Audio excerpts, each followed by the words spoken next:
it is very important to make the distinction between an exercise and a movement pattern. Like the squat is a movement pattern, squatting down. Now the back squat or the front squat or the box squat would be exercises. So there is no reason, or it's not mandatory to do the back squat in a program or do the front squat. There are no mandatory exercises. What is mandatory though is that you need to train all the basic movement patterns if you want to optimize your performance and physique. So the squat as a movement pattern absolutely need to be in your program. Now, that doesn't mean you need to back squat. It doesn't mean you need to front squat. It means that you need to practice the pattern. And you should find the best variation that suits your body type.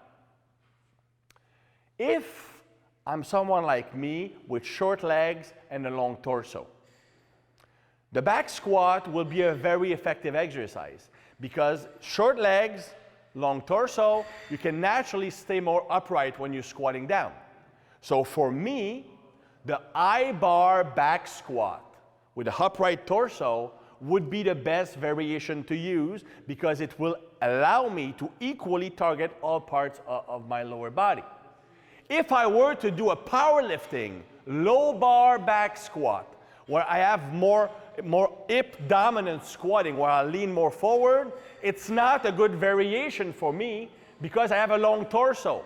So by leaning forward instead of staying more upright, and the load is shifting forward, so it's not effective. It gives me a bad lever, overload my lower back, and I don't get the same stimulation for my lower body.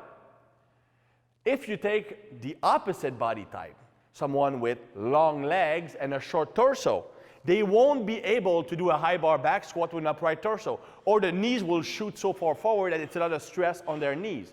These people, actually the back squat will become more of a hip hinge. They will squat like long legs, they will squat more like this. So it loads up the posterior chain a lot more than the quadriceps. If they want to build their whole leg, if you have a long legs and a short torso, the front squat would be a better variation. Now, these people, if they have some tightness like long limbs, they might not be capable of doing a full range front squat. In that case, they might do a box front squat, doing a front squat, squatting into a box to a height that they can do without getting out of position.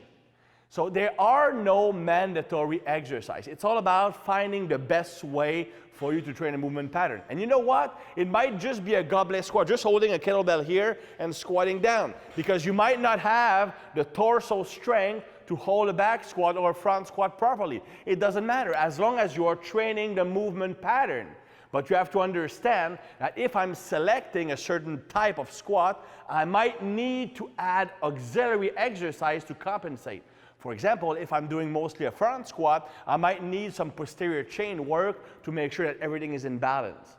But really, think about it this way. Use the best variation of the pattern to fit your body type to get the maximum results. Otherwise, you're going to get injured and you're going to get sub-maximum results.